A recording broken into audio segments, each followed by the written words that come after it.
Hello mga ka-Automart! This is Alex and welcome sa isa sa pinakadakong warehouse para sa mga repossessed cars diri sa Davao City.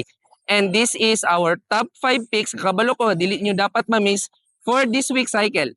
Natay 2021 Suzuki Dzire GL, manual transmission with 82,000 km mileage and starting price nga naa sa 291,550.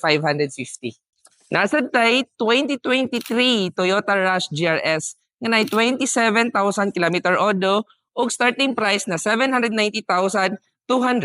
Mang pamilya ba inyong gipangita? Natay SUV 2023 Mitsubishi Montero Sports manual transmission nga nay 60,000 km odo ug minimum price na 888,000 pesos. Nakita ba mo pick up pangharabas na atay 2022 Ford Ranger Wildtrak 4x2 automatic transmission nga nay 42,000 km odo ug with starting price nga 942,000. Pang negosyo natay 2024 Suzuki Carry with 10,000 km odo ug starting price na 428,400. Sa mga gusto mag-book og appointment and mag-check sa among available nga units, pwede mi ninyo i-message sa among Facebook page o pwede sabihin ninyo i-contact sa cellphone number nga nasa inyong screen.